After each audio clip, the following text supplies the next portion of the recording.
but ultimately to beat DePaul, you have to execute, right? And I thought overall, for the most part, we did a better job of taking care of the ball. They didn't nearly get as many points off of our turnovers.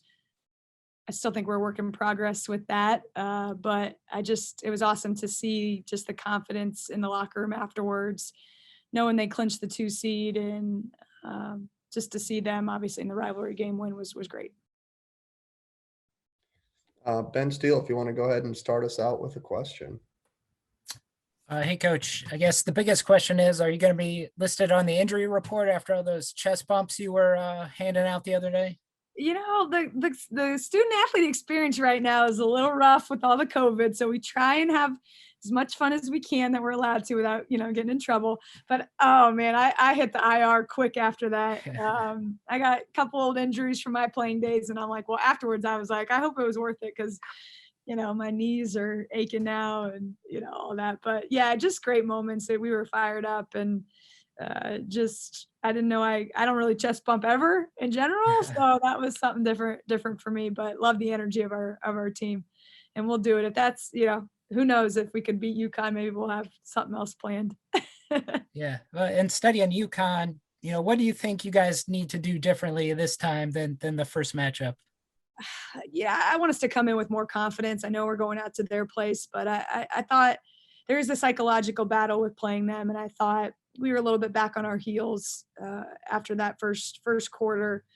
I need us to be better defensively. I think there were some things that we really struggle with guarding their cutting action, and they're one of the best space teams in the country. The way they move and space the floor and cut. I didn't think we did a great job of handling that. The other thing that I thought, was a little bit of the X factor was Beckers. And she was, you watch her on film. I thought she was better than advertised when you played her live. And just she has this innate ability to get her teammates involved and run their offense. And she's so unselfish. And all of a sudden she goes, okay, I'm going to play like an All-American. And it's a whole different level. So I thought we lost her too much on the perimeter. She was so comfortable shooting the 3.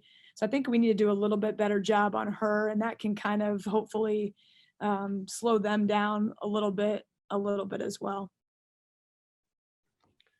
John, go ahead.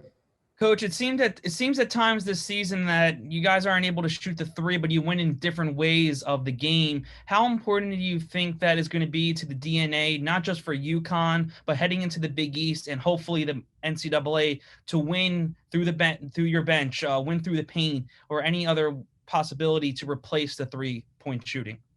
Yeah, I mean, I'd love for us to shoot a few more 3s, but I think we kind of go off what's working. I think that's the big thing with our team. We knew we had the advantage against DePaul inside, and against Villanova, the first matchup earlier, we made 10 threes. So I think we've been able to win in a lot of different ways. I think the big thing that I look at is the way the ball's moving. And if the ball is moving and we take great outside jumpers, I love it. If the ball's moving and we, get to the free throw line off of it, that's a great thing too. So I really try and not look at statistically numbers. If we make so many threes, we win. We're not that kind of team. That's something as I move forward, I want to get better at, definitely. And I think that'll happen as, somebody like Jordan gets more time, and, Claire gets more experience. You got Liza, who can really shoot the ball, just hasn't really been able to kind of show it with her minutes and being a freshman. Like, there's a lot of that. So I think we're on the right track, but yeah, I think we can be, down the road, a much better 3-point shooting team. And, that's part of building the program, I guess. Darius, go ahead. Should unmute myself. How you doing, Coach? Darius Joshua with CBS 58. Nice to virtually meet you. I'm switching gears a little bit on you. We are nearing the anniversary of the March 12th decision when the NCAA tournament was canceled and corresponding other tournaments were canceled kind of around the country. I'm wondering if you can kind of share what was your message to the team at that time, not knowing, what the future kind of held for college athletics at that point. Says, hey Darius, good to meet you too. Yeah, it's crazy to think it's been almost a year since we were all devastated. I think not knowing what was ahead. Obviously, we just thought our whole worlds had ended. I remember it like it was yesterday. We had lost in the conference finals against DePaul. We were pretty disappointed, but I had sent the team home for a couple days over spring break to kind of regroup. And I said, we'll see you back Thursday for practice and get ready for the selection show for the NCAA tournament. And we never came back. So that was just absolutely incredible. But little did we know how this would all evolve with, the pandemic and the social injustices, and just this whole year in general has been just incredibly powerful and challenging. And I think the coolest part to be the head coach at Marquette is I've seen our players grow exponentially off the court, on the court, as young women. And I know probably myself and every coach in America who has a chance to play in postseason is literally just hoping and praying every day that, we can get a few more games in and keep the tournament going. Because to have to do, put all this work in again and then, not be able to, see the fruit of our labor, it would be tough. So we're trying to be really smart in our bubbles and, avoid some of the risk and hope for the best that we'll not only be at the Big East tournament, but, most importantly, that big dance towards the middle of March. We always hear, often coaches always talk about, having their players take things one day at a time, yourself trying to take things one day at a time. Do you feel like you've seen your players emulate that more now, having had what happened last year where the sport all of a sudden was taken away from them? Then, as you mentioned, all the other things that happened throughout the year, obviously here in the state of Wisconsin, but just elsewhere in the country too.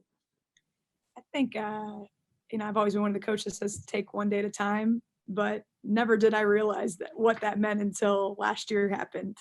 And I think, we've had our share of some quarantines and shutdowns that you literally have to go almost 1 hour at a time. You wake up and everybody's tested and you hope everybody tests negative and we can go to practice. And that's literally how every day, it's like Groundhog Day for, just months after months after months of just staying hopeful and trying to be smart. But you also want these kids to have some sort of an experience. So that's why you see the crazy chest bumps and trying to have a little fun, water fights, whatever we got, because everything can be so daunting if you look too far ahead, or are we going to be able to play, or is somebody going to catch COVID or whatever it is. And I don't care if it's 12 months ago or today, it's the same kind of feeling.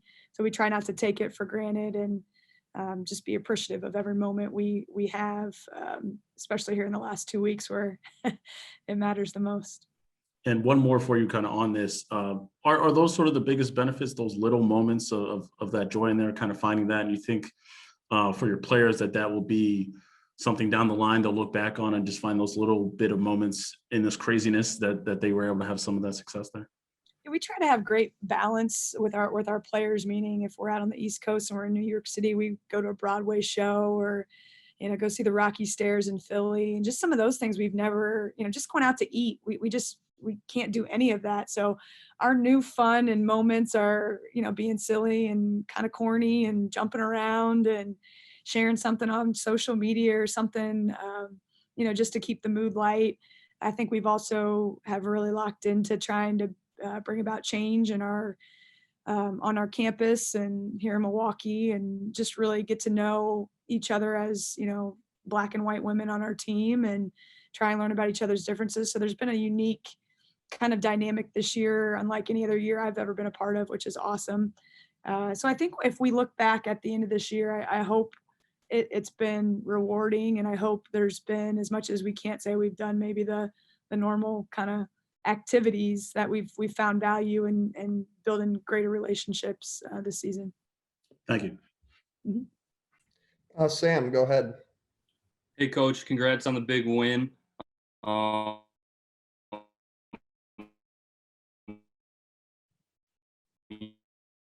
Nope, Sam's breaking up a little bit. Sam, you froze up.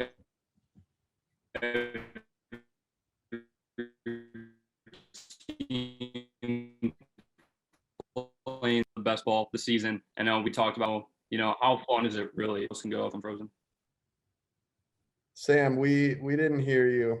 If you want to go ahead and repeat My that. apologies. Is it better now? Yeah, we can hear you right now. Okay. Sorry. Coach was just saying, congrats on the big win. And we saw the locker room video after the game. Can you just tell us how much fun it is seeing this team, play and grow throughout the season? It's a lot of fun, and it's a lot of work that is put in by our coaches and our players. I think they've been relentless with trying to get better, and I think that's the thing that's been probably the most rewarding watching us. I've always believed in this, that you want your teams to peak at the right time. And we have a lot of young players still, just even that sophomore class and getting experience. And I think I'm most proud when I see, okay, here's our goal. Here's what we want to look like against DePaul. And they do it. And that's the coolest part of why we're jumping around and, celebrating when, we turn the ball over a few less times. And, some of those statistics that, yes, I'm dying inside, but I'm seeing the growth.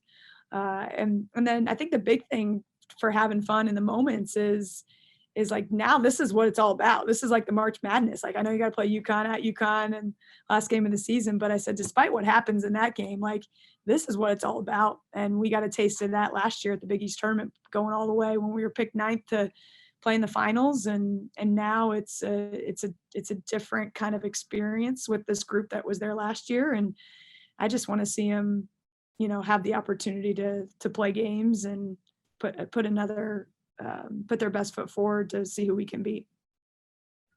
Ben, go ahead. Selena and Lauren have been really good the last couple of weeks. How much are you going to rely on those seniors now that it's March? A lot. Yeah, Selena and Lauren are going to have to carry us, and they're going to carry us by their rebounding, their scoring, but just their focus and getting us ready to play. They've done it all year, despite if they've had a bad couple games or great games, they just have to be steady. And what you're starting to see is it's starting to trickle down to Cameron Taylor and even somebody like Taylor Valladay and,